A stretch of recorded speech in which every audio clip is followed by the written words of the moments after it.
नमस्कार दर्शकों, आप देख रहे हैं पंजाब केसरी। आज दीपावली का पर्व है और पंजाब केसरी ग्रुप की तरफ से आप सबको हार्दिक शुभकामनाएं, बधाई।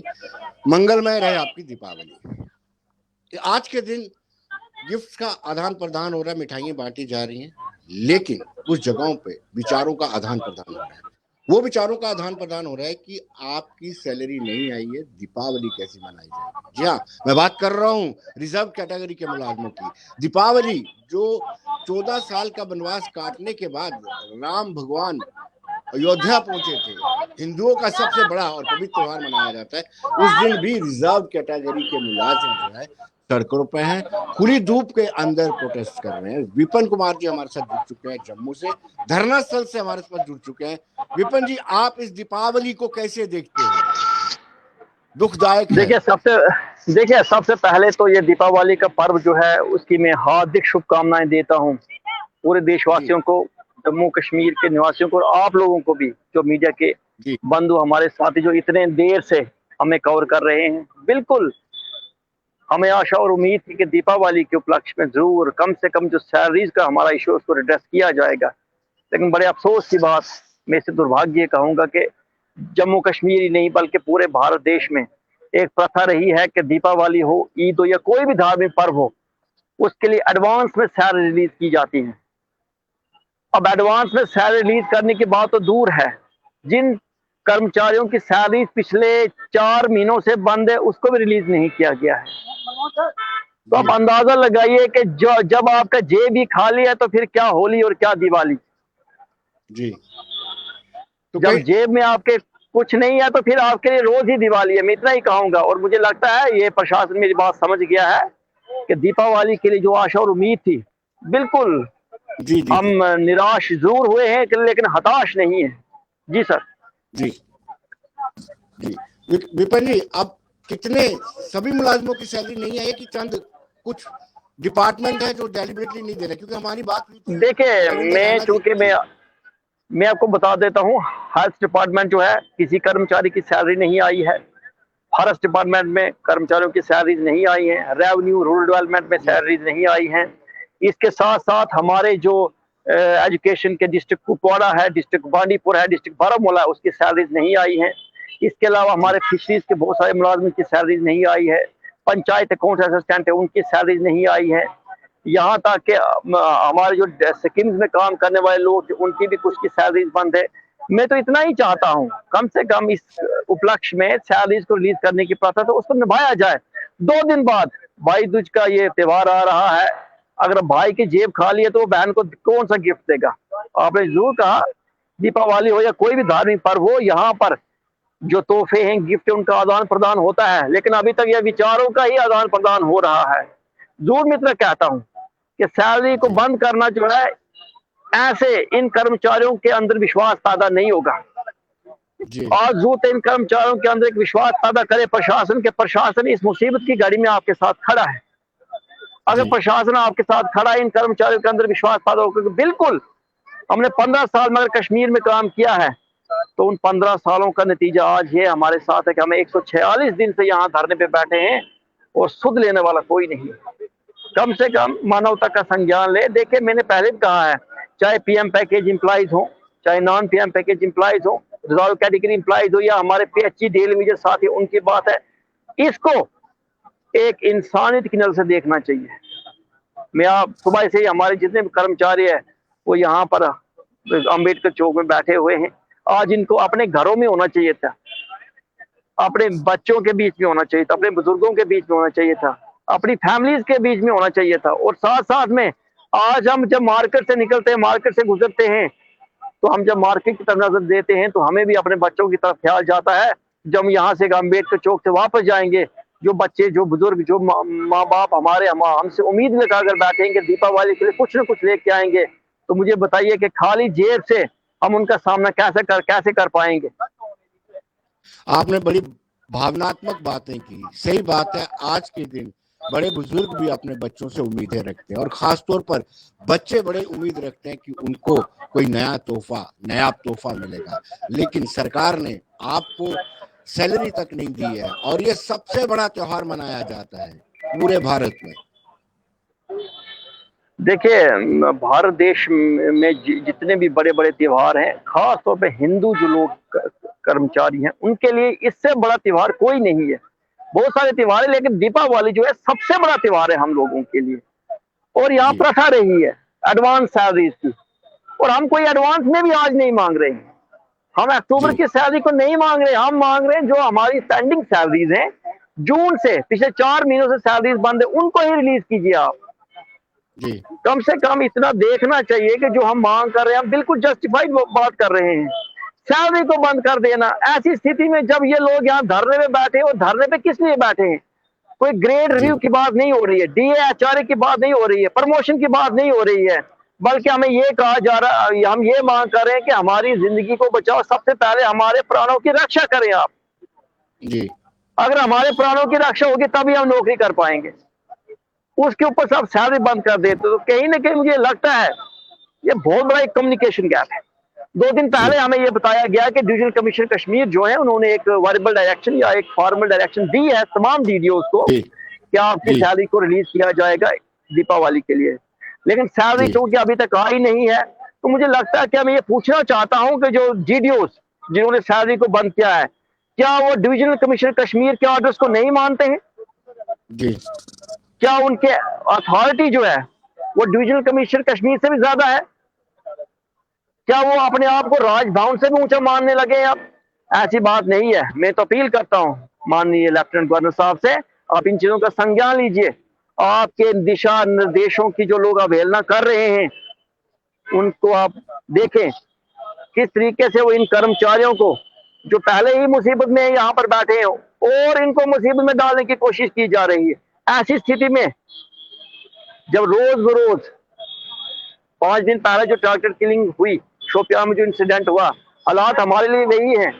कोई भी जी कर्मचारी आज अपने आप को कश्मीर में सुरक्षित इसलिए नहीं मानता है कि वहां पर इनके जी पास रहने को जगह ही नहीं है, अकोमोडेशन जी है नहीं। ऊपर से आप इनके ऊपर बायोमीट्रिक अटेंडेंस का ऑर्डर निकाल देते हो। एक तरफ कुआं है, दूसरी तरफ खाई है, और बीच में धक्का देने के लिए हजारों लोग खड़े हैं। वो डीडीओ जो जी है, मैं उनको यही कहूंगा, ये वही डीडीओ है जो आगे कुआं पीछे जी खाई हम कर्मचारियों के लिए है, और बीच में वो धक्का देने के लिए तैयार खड़े। जी विपिन जी, आपकी बातों से ऐसा लगता है कि कुछ डीडीओस जानबूझकर उन ताकतों का सहयोग कर रहे हैं जो ताकतें चाहती हैं कि वहां पे सिलेक्टिव किलिंग हो। आपकी बातों से, आपके बातों के लब्बो लभाव से ऐसा लगता है कि ये जबरन आपको मजबूर कर रहे हैं कि आप कश्मीर में पहुंचे। जब डिविजनल कमिश्नर ये आदेश जारी करते हैं कि सबकी सैलरी रिलीज की जाए, ये डीडीओस क्यों बीच में ऐसा खेल खेल रहे हैं? देखिए, मैं इतना ही कहूंगा कि यही कम्युनिकेशन गैप है यहाँ पर, या उन डीडीओ को ये लगता है कि कम से कम अगर सैलरी बंद की जाएगी, उनको हम कर्मचारियों को शायद कहीं ना कहीं हरासमेंट करने में और ज्यादा मजा आ रहा है। देखिए, ये इंसानियत का तकाजा है। हमने बहुत बार देखा है, जब 2 साल तक पीछे कोरोना काल था, कोविड के हालात थे, तमाम कर्मचारी जो थे, आपको पता है, वो घर में बैठे थे, हालात ही वैसे थे। उस वक्त जीवन और मृत्यु का प्रश्न था हमारे लिए। आज भी वही स्थिति है इन कर्मचारियों के लिए। हम काम करना चाहते हैं, 15 साल तक काम किया, आगे भी करेंगे, लेकिन ऐसी स्थिति में जब आपके ऊपर वो बंदूक का साया हो, आप काम नहीं कर सकते हो। और ये वो डीडीओ जो ड्यूटी का ऑर्डर निकालते हैं, रिज्यूम और ड्यूटी का ऑर्डर निकालते हैं, सैलरी बंद करते हैं, तो उनसे यही आग्रह करूंगा, अगर आप किसी भी कर्मचारी को बुलाना चाहते हैं, बुलाइए शौक से, लेकिन अपने ही घर में उसके लिए कमरे का इंतजाम करें। दूसरी बात, जब आप रिज्यूम ड्यूटी का ऑर्डर निकालते हैं, तो साथ में आप उस ऑर्डर के साथ एक बात और लिख दीजिए, एक लाइन ऐड कर दीजिए कि आपकी रिस्पॉन्सिबिलिटी जो है हम लेने को तैयार है। अगर आप रिस्पॉन्सिबिलिटी लेने को तैयार नहीं है, तो ऐसे ऑर्डर निकालने से पहले आपको जरूर सोचना चाहिए। विपिन जी, ये मानवता का मुद्दा है, मानवता के चश्मे से ही हल हो सकता है, लेकिन ना तो सरकार इस लेवल पर कर रही है, ना जो हेलम ऑफ द अफेयर पे बैठे हुए लोग हैं, पॉलिटिशियंस हैं, वो इस चश्मे को लगा करके, मानवता के चश्मे को लगा करके आपको देख रहे हैं। देखिए, मुझे लगता है सबसे बड़ी कहीं न कहीं पर इंसानियत जो है ना, वो शर्मसार हो जाती है। इतना ही कहूंगा, ये मेजॉरिटी और माइनॉरिटी का मसला नहीं, मैं पहले बात बता दूं आपको। कोई भी मरे, मैं भी यही कहती मरता, मैं भी यही कहती मरते, हूँ, कोई भी मरे, इंसान ही मरता है। जी जानवर तो कोई मरता नहीं है, मरता इंसान ही है यहाँ पर। जी हिंदू है, मुस्लिम है, सिख है, ईसाई है, मरेगा कौन? इंसान मरेगा। सबसे पहले जी इंसान मरता है, उसके बाद उसके धर्म आगे आते हैं। लेकिन जी इसको इंसानियत की नजर से देखना चाहिए। ये कर्मचारी जिस मांग को लेकर यहाँ धरने पे बैठे, वो बिल्कुल जस्टिफाइड डिमांड है। 15 साल तक अगर एक कर्मचारी को अपने घर से दूर रखते हो, मैं इसको कहता हूँ ये बड़ा इनह्यूमन हो जाता है। जी मैंने तो हमेशा कहा है, भारत देश में कोई भी ऐसी व्यवस्था दिखाइए आप, कोई भी राज्य के ऐसा कोई सीएसआर मुझे दिखाई जिसमें ये लिखा गया हो कि 15 साल तक आपको एक ही घर में ड्यूटी देनी है, एक ही जगह पर जाके ड्यूटी देनी है, एक ही स्कूल में ड्यूटी देनी है, एक ही डिस्ट्रिक्ट में आपको ड्यूटी देनी है। पिछले 15 सालों से इन कर्मचारियों को इनके घर से दूर रखा गया है। इनके परिवार जो है पीछे रह गए हैं, इनके इनके इनका जो सोशल नेटवर्क है वो इनसे छूट गया। मैं इतना ही कहता हूँ, कम से कम सरकार को, प्रशासन को संज्ञान लेना चाहिए। और इन देखिए, हर चीज का समाधान संभव है अगर कोशिश की जाए तो, अगर एक्टिवली उसके लिए कोशिश की जाए तो। लेकिन ये चीजें देखी नहीं जाती हैं। आपको एक कर्मचारी के रूप में देखते हैं, आपको एक इंसान की तरह देखा जाए। पहले पहले हम इंसान हैं, जी उसके बाद कर्मचारी हैं। अगर आप जी इंसान है तो हमें इंसान की नजर से ही देखा जाए। पहले ये सिस्टम में हम जी हैं, हम कर्मचारी, इस बात को मानते हैं। हमारे ऊपर जी लिमिटेशंस होंगी, ये भी मानते हैं हम। हमें धरना देने का अधिकार है नहीं है उसको भी देख लेंगे। लेकिन सबसे बड़ी बात है, हमारे प्राणों की रक्षा करना भी हमारा कर्तव्य है, हमारा अधिकार बनता है। हम अपने प्राणों जी के लिए यहाँ बैठे हैं। और दूसरी बात, अगर आप अपने अपने ही कर्मचारियों को इस तरीके से बेबस और लाचारी की हालत में यहाँ छोड़ देंगे, तो फिर आम इंसान, आम नागरिक आपसे क्या उम्मीद रखेगा? जी विपिन, अब सवाल ये उठता है कि बीजेपी ने भी 5 सदस्यीय कमेटी गठित की है जो आपके इशू को भी सॉर्ट आउट करेगी, पीएम पैकेज के इशू को भी सॉर्ट आउट करेगी, डेली वेजेस के इशू को भी सॉर्ट आउट करेगी। आपकी रिप्रेजेंटेशन वहां पे कर रहे हैं डॉक्टर देवेंद्र कुमार मन्याल, क्या उनकी आपसे बातचीत हुई? ये सीरियस इशू है ये। देखिए, आज से 3 दिन पहले हमारी पूरी जो भाजपा की कमेटी बनाई गई थी, उन्होंने जो गठित की है, उससे हमारी लंबी चर्चा हुई है। जी तमाम मेंबर्स उसमें, तो हमारी तरफ से जो बात हमने वहां रखी, हमने एक एक कंसर्न को उनके सामने रखा है। चाहे वो ट्रांसफर पॉलिसी की बात हो, चाहे सैलरीज के इशूज हों, चाहे एकोमोडेशन की बात हो, चाहे दूसरे जो हमारे जेन्युइन इशूज हैं, उनको हमने पूरी तरीके से उनके सामने रखा है। हमने पूरा 15 साल का जो अनुभव हमारा कश्मीर में और ट्रांसफर पॉलिसी क्यों होनी चाहिए, उसको भी हमने अपनी जी तरीके से जोरदार तरीके से रखा है। अब जी बात चूंकि उन तक हमने पहुंचाई है और हमने प्रशासन तक भी ये बात पहुंचाई है। हम ये चाहते जी हैं, कम से कम जब आप एक डायलॉग में चल रहे हो, कम से कम ऐसी स्थिति में हम उम्मीद यही करते हैं कि हमारी बात अच्छी तरीके से आगे पहुंचेगी और सरकार और प्रशासन इसको देखेगा। ये मैं सबसे बड़ी बात कहता हूँ, जो भाजपा की तरफ से कमेटी का गठन हुआ है, उन्होंने जरूर एक इनिशिएटिव लिया है और ऑफिशियली ये माना है कि जी आपका जो इशू है वो बिल्कुल जेन्युइन है और उस पर बात होनी चाहिए। तो हम उसके लिए स्वागत करते हैं। लेकिन मैं ये चाहता हूँ, कमेटी बनने से मसले का हल नहीं होगा। मसले का हल तब होगा जब वो कमेटी सीरियसली काम करेगी। जी आश्वासन देने से, आश्वासन से आपके घर में राशन नहीं जाता है। राशन तब आपके घर में पहुंचेगा जब उस आश्वासन को पूरा किया जाएगा। बिल्कुल विपिन, आपने ठीक कहा कि आश्वासन से कनस्तर में राशन नहीं जाता है, उसके लिए कुछ और ही करना पड़ता है। मेरे साथ रविंदर रैना जी ने, जो बीजेपी के अध्यक्ष है, उन्होंने टेलीफोनिकली सभी डीसी से कहा था कि आप इनकी सैलरी रिलीज करें, बट अनफॉर्चुनेट है, मुझे लगता है इनकी भी सुनवाई नहीं होती है। देखिए, मैं तो कहता हूँ ये बड़ा दुर्भाग्य है कि जी अगर भाजपा के अध्यक्ष जम्मू कश्मीर, जो न सिर्फ देश में बल्कि जम्मू कश्मीर में भी उनको एक बड़ा परिपक्व नेता माना जाता है और बिल्कुल उन्होंने अच्छी तरीके से काम भी किया है, लोगों का सहानुभूति भी ली है, वो हर जगह जाते भी। अगर उन्होंने deputy commissioner, concern deputy commissioner से बात की, हमारी बात को आगे रखा है, उसका हम धन्यवाद देते हैं और उनको रखनी भी चाहिए। बिल्कुल जिस तरीके से समर्थन उनको लोगों ने जम्मू से दिया है, जम्मू वालों की आज डोगरा एम्प्लॉइज अगर यहाँ धरने पे हुए तो उनकी बात रखने का उनको रिस्पॉन्सिबिलिटी उनकी बनती है, बिल्कुल। लेकिन नतीजा आपके सामने खड़ा है।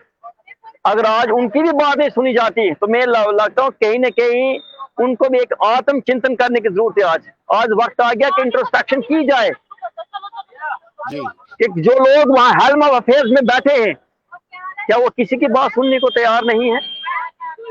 जी अगर इतनी बड़े राजनीतिक दल जो एक सत्ता में बैठा राजनीतिक दल है, अगर उसका अध्यक्ष बात करता है और उसकी भी सुनवाई नहीं होती है, तो आम कर्मचारियों की बात तो आप खुद समझ सकते हैं। जी।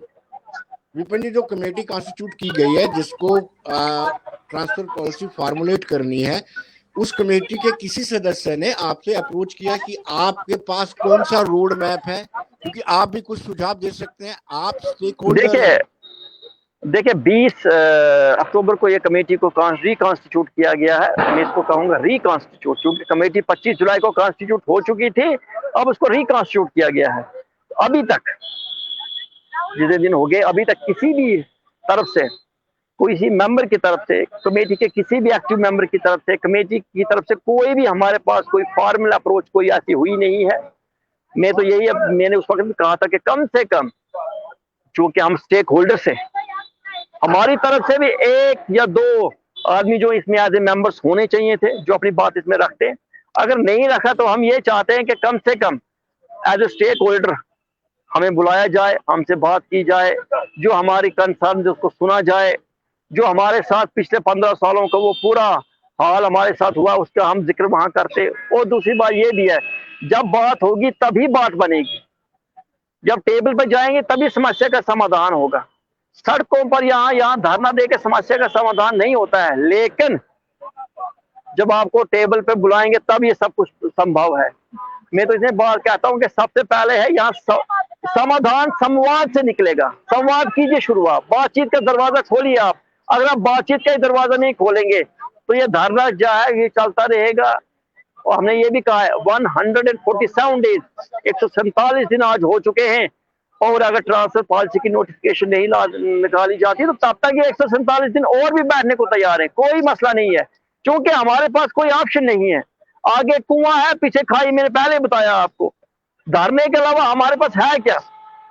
सैलरीज आपने बंद कर दी है, ट्रांसफर पॉलिसी नोटिफिकेशन के ऊपर खामोशी है, तो हम कर्मचारी जो हैं इस वक्त ऐसी स्थिति में है कि प्रशासन हमें अपनाने को तैयार नहीं है, समाज ने हमें छोड़ दिया है, तो हमारे पास यह धरने के अलावा ऑप्शन कोई नहीं बचता। विपिन जी, मैं चाहूंगा कि आप थोड़ा बैन करके बताएं कि किस तरीके से मनोबल इनका कम नहीं हुआ है। अपने जो लोग वहां बैठे हुए हैं, कोई मनोबल कम नहीं हुआ है। आप देख सकते हैं, मैं कहूंगा कैमरामैन को थोड़ा सा दिखाएं। आप देखिए हजारों की भीड़ आज भी यहाँ पर बैठी हुई है, और ये लोग जो है पूरी तरीके से जितना मनोबल इनका पहले दिन था उतना ही आज भी है, कोई इसमें दो राय नहीं है। बिल्कुल अम्बेडकर चौक जो वो अभी भी उसी तरीके से भरा हुआ है, ये तब तक यहाँ पर रहेगा। देखिए मेरी आवाज में जो है 3,500 जो कर्मचारी है उनकी आवाज है।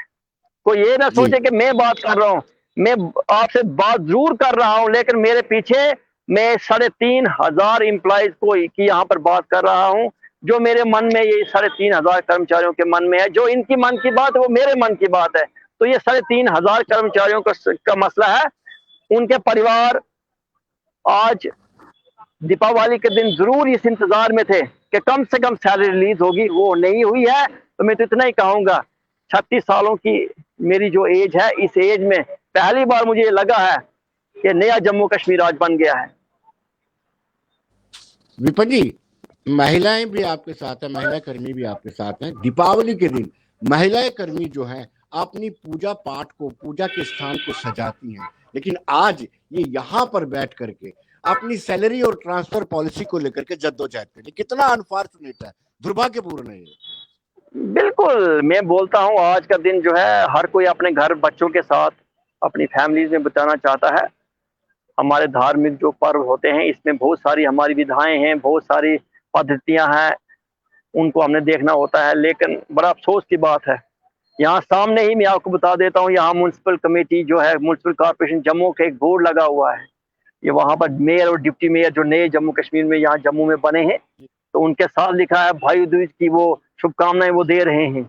तो मैंने उनके साथ में ये मैं जोड़ दूंगा मैं कि जब एक भाई का जेब ही खा लिया तो अपनी बहन को देगा क्या।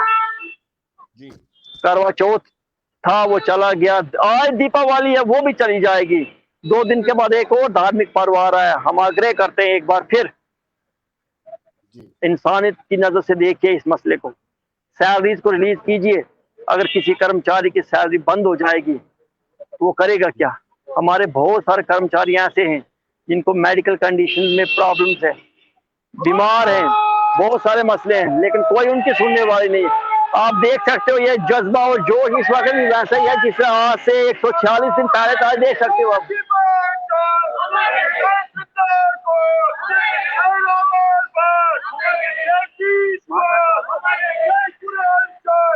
देख सकते हैं जोश और जज्बा उतना ही है और उतना ही रहेगा। जिन अधिकारियों के लिए हम लड़ रहे हैं, ये हमारी अधिकारियों की लड़ाई है, इसको हम लड़ते रहेंगे। निपुण जी, हम भी उम्मीद करते हैं कि दीपावली के पर्व पर आप सबको शुभकामनाएं दे रहे हैं और साथ ही साथ उपराज्यपाल मनोज कुमार सिन्हा से गुजारिश करते हैं, जो हेल्म ऑफ द अफेयर पर लोग बैठे हुए हैं, उनको रिक्वेस्ट करते हैं अपने चैनल के माध्यम से कि आप मानवता का चश्मा लगा करके जो रिजर्व कैटेगरी के मुलाजिम जद्दोजहद कर रहे हैं, उनकी समस्याओं को, उनकी जो ग्रीवियंसेस है, उनका निवारण करें। आखिरी में आप क्या संदेश देना चाहेंगे? देखिए, मैं इतना ही संदेश देना चाहता हूँ यहाँ पे रिजर्व कैटेगरी एम्प्लॉइज की तरफ से तमाम देशवासियों को, जम्मू कश्मीर के निवासियों को शुभ दीपावली, हार्दिक शुभकामनाएं। और एलजी साहब को खास तौर पे हमारी तरफ से हार्दिक शुभकामनाएं हैं। और इस आग्रह के साथ, इस अपील के साथ कि दीपावली के पर्व पर हमें पूरी आशा और उम्मीद थी कि आप हमारे ट्रांसफर पॉलिसी की नोटिफिकेशन निकालते, सैलरी को रिलीज करते। चूंकि ऐसा ना हो पाया किन्हीं कारणों से, मैं अभी भी आशा और उम्मीद के साथ आपसे ये आग्रह करता हूं कि जल्द से जल्द सैलरीज को रिलीज करें और ट्रांसफर पॉलिसी की नोटिफिकेशन निकालें। जिस दिन ट्रांसफर पॉलिसी की नोटिफिकेशन होगी, हम कर्मचारियों के लिए उसी दिन दीपावली होगी। विपिन जी, बहुत बहुत शुक्रिया आपका। दोबारा हमारे चैनल की तरफ से आप सबको दीपावली की हार्दिक शुभकामनाएं। धन्यवाद। धन्यवाद।